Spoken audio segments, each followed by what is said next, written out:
What's going on, everyone? So today's the last day of 2020. Figured I would give you guys my top 10 worst movies of 2020 list. Obviously, my top 10 best movies of 2020 list will be coming out shortly.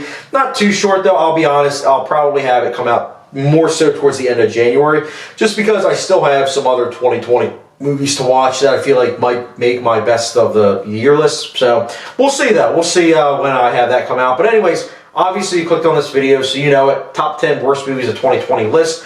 I'll first be giving you guys dishonorable mentions, then I'll be going from dishonorable mentions to then 10 to 1, with obviously my number 1 being the worst movie of 2020 that I unfortunately saw. So, all that exposition aside, let's get into dishonorable mentions. So, kicking things off with dishonorable mentions, we have Wonder Woman 1984, Mulan, The Old Guard, Bill and Ted Face the Music, Underwater, Bronze the Boy 2, and then The Grudge. Those are all dishonorable mentions. Now, let's get to the meat and potatoes of this video. So, kicking it off with number 10 is The New Mutants. I can't believe I was excited to watch this movie 3 years ago. After seeing it in theaters, it was quite disappointing to say the least. But more importantly, it's just a bad movie. Bad special effects, crazy hammy acting. I was surprised at how hammy the acting was, especially for Anya Taylor-Joy. She's an amazing actress, but seeing her performance in this, you wouldn't think that, unfortunately. A story that I guess is kind of contained, but really doesn't, move forward anything in the X-Men universe. As well as, let's just say it right out the gate, as a standalone movie, it doesn't work either. So, yeah, The New Mutants, I wasn't a fan of it. I like the idea of a horror film mixed in with superhero, but just didn't work here, unfortunately, because it wasn't scary and the superhero elements were underbaked. But yeah, that's my number 10. My number 9 is a movie that I was furious after I saw it. Not just because of how bad the movie was, but I saw number 9, which is Bloodshot. I saw that in March, right? And I saw it, I believe it was a Thursday night, and I was like, you know what? That was a terrible movie, but in a couple days I'm going to be watching, a couple indie films, so it'll wash the taste right out of my mouth. Sure enough, a couple days later, before I even get to the theater, I hear the news that everything close by me got shut down, including theaters. And then I heard the news that AMC might not even open their doors again. And I was like, are you serious? My last movie in theaters is going to be Bloodshot with Vin Diesel? I was furious, man. Fast and furious, I guess you might want to say. I was not happy. Thank God, honestly, that it wasn't my last movie. Because if that was my last movie, I would have been more than angry, man. I really wouldn't have been happy in the slightest. But thankfully, theaters opened up near me, and I was able to see a couple before it closed down again. But, yeah, Bloodshot. Vin Diesel, typical role of his, where he's not even really acting. He's just going through mumbling lines. But, yeah, this movie was trash. I did not like it. That's why it's my number 9. That's my number 9. My number 8 is Fantasy Island. Can't lie, this movie should have been called Trash Island. It was terrible. The only good thing in this movie, I personally think, was Lucy Hale. I know a lot of people, including my fiance, that really don't like her as an actress. I actually think that she's good. I think that she's very charismatic. And I think that definitely is the case also with this movie.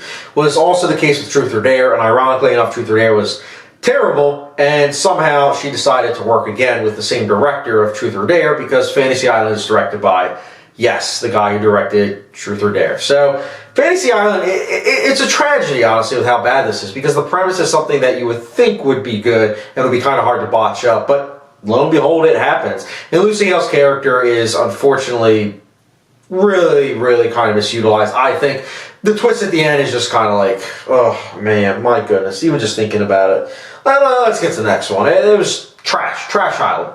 Trash Island was number 8. But yeah, that was my number 8. Next up is my number 7, which is The Turning.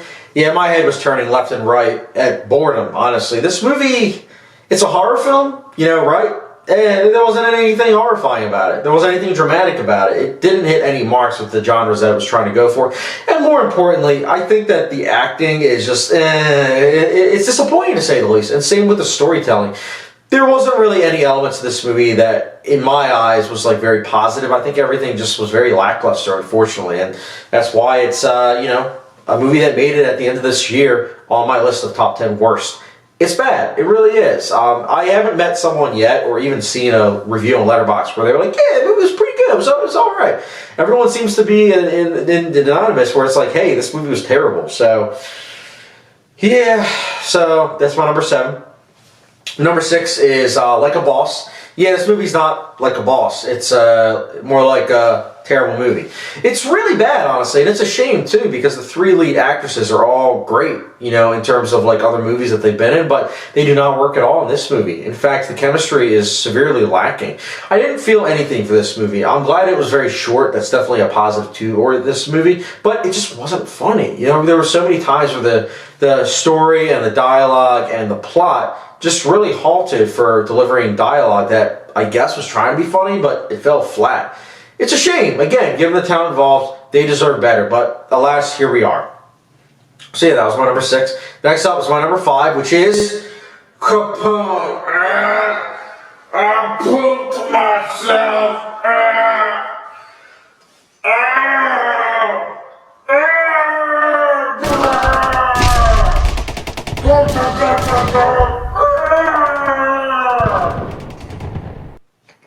Yeah, that's Capone, guys. Josh Trank, more like Josh tanked this movie, am I right? Yeah, I don't know, man. Capone seems to have like a cult following. Like I do know people on Letterboxd that I follow, and they seem to really dig it. I didn't like it, man. Like I get it that it's like a different take on Capone, but my goodness, man, you just made it really uninteresting. Like how's a movie where Capone literally poops himself every 5 minutes can be uninteresting? I don't know, but this movie managed to do that. I will say there's a hilarious scene in the movie, and I don't know if it was intentional or not, but there's a scene where Capone like has a carrot in his mouth, and he sounds like Rooster Cogburn from the 2010 True Grit. He's like,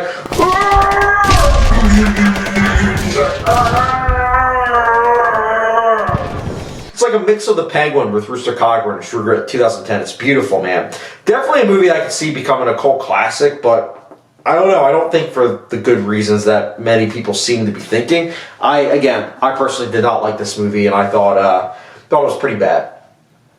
Yeah, that is why it's my number 5. Next up, number 4 is Fall from Grace. This is a Tyler Perry movie, and I still haven't sworn off Tyler Perry because I do respect his business moves. I think he is someone that knows how to get movies done really fast and for really cheap, and for that I gotta admire him. Unfortunately, though, I can't admire his products because the end result are oftentimes movies that are very scatterplot. They just really don't work, unfortunately. This is yet another movie to add to that pile. It's a shame. Again, he's a very smart businessman, but alas, I don't think he's a smart filmmaker, if you know what I'm saying. But yeah, it's my number 4. Number 3 is, well, it's another movie where, you know, someone poops himself. This time it's an animal. And yeah, my number 3 is Dolittle. Boy, does little. Am I right? Yeah, Dolittle. I had the I guess pleasure of seeing it in theaters, and yeah, I was surprised. I should say surprised. I was baffled at just how many great actors and actresses were in this movie, all for that sweet, sweet paycheck. This movie bombed at the box office, and for good reasons. It's not a good movie. There's really no redeeming factors to it. Even Robert Downey Jr. seems phoned out, but they're all in it for that sweet, sweet money. And you can definitely tell just by watching any of their performances. I mean, heck, you can even watch some of the motion capture performances. You're like, yeah, they're in it for the paycheck. But yeah, Dolittle, terrible movie. But I would recommend it because, I mean, there's literally a scene where like an animal poops on Dolittle, and I woke up, because I'm not going to lie, I fell asleep a little bit during this movie. I woke up during that scene and I was like, what? Why? And my friend turns to me and he's like, I don't even know, man. It just happened. And I was like, oh, nice, I guess. But yeah, that's my number 3. My number 2 is The Jesus Rolls. Yeah, man, this is a spinoff to The Big Lebowski, and yeah, I did not like this movie at all. The Big Lebowski is one of my favorite movies in general. I think it's a great film, but The Jesus Rolls was a disappointing effort by John Turturro and everybody involved, honestly. Like, Bobby Cannavale is also in this. It's unfortunate because, again, you have a talented cast, but they're wasted. The storytelling is very, you know, amateurish, I felt like. You also have plot points that are very, you know, meandering. And I get it, The Big Lebowski, I guess you could argue, was meandering, but I would disagree personally because I thought it was an interesting story and the plot also was very interesting. Characters just aren't interesting, and the movie's only like 90 minutes, maybe a little bit less, but it felt like 2 hours. So, not a good sign. But yeah, I did not like The Jesus Rolls, and it would have honestly been my number 1, especially for the fact that it got made, because, I mean, it shouldn't have gotten made. I know it's a spin-off, not like a sequel, but man, you should not have made the Jesus rolls. I'm sorry, John Turturro, you bowled a 0 this time. But yeah, so that's my number 2. My number 1 is, ironically enough, the movie that honestly got the most views in terms of 2020 movies that I reviewed. Most of my reviews don't really get that many. It's usually like, I don't know, 10 to 20 people that watch my reviews in terms of like newer movies. But not this movie. Oh boy, not this movie. And it's funny too, because I remember reviewing this movie, filming it and everything, and saying, you know what, only 10 people are going to see this, but you know what, I think those 10 people are really going to enjoy this review. And my number 1 is 365 Days. I think as of right now, it's at 1,600 views, which for me is a lot. I am so happy people watched that review. I'm not going to get too into 365 Days, because just watch that review. I think it's one of my favorite videos I think I've ever done, because the movie broke me, man. It broke me. Like, I'm not like a lot of people in terms of like, well, I should say, but not really as much anymore, where I'm just like freaking out every 5 minutes, where it's like, like, that's not me as much anymore. And 365 Days, I didn't even have the energy to get to that point, because it's everything I don't want in a movie. It takes back feminism 100 years. I don't want that in a movie. It makes every male character look terrible. And I get it. You know, men are, terrible. But, I mean, my goodness. I mean, this is just kind of overbearing to the point where you're like, wow, these real characters don't feel real. Cinematography is okay, I guess, except during the sex scenes. The sex scenes are very poorly filmed, unfortunately. Music choices are very out of place. The ending is setting up for a sequel that I hope we don't get. I really hope we don't get. Just thinking about that movie, man. Yeah. But anyways, guys, that's my number 1, 365 Days. Curious to hear your guys' thoughts. What are the top 10 worst movies of 2020 that you've seen? Let me know down below. And as always, I really do appreciate your guys' support. You guys are the best. And I'm looking for, obviously, a healthy 2021. Tell your friends and family. Don't forget the subscription notification bell. If you're a subscriber, again, you guys are the best. And I will catch you guys later.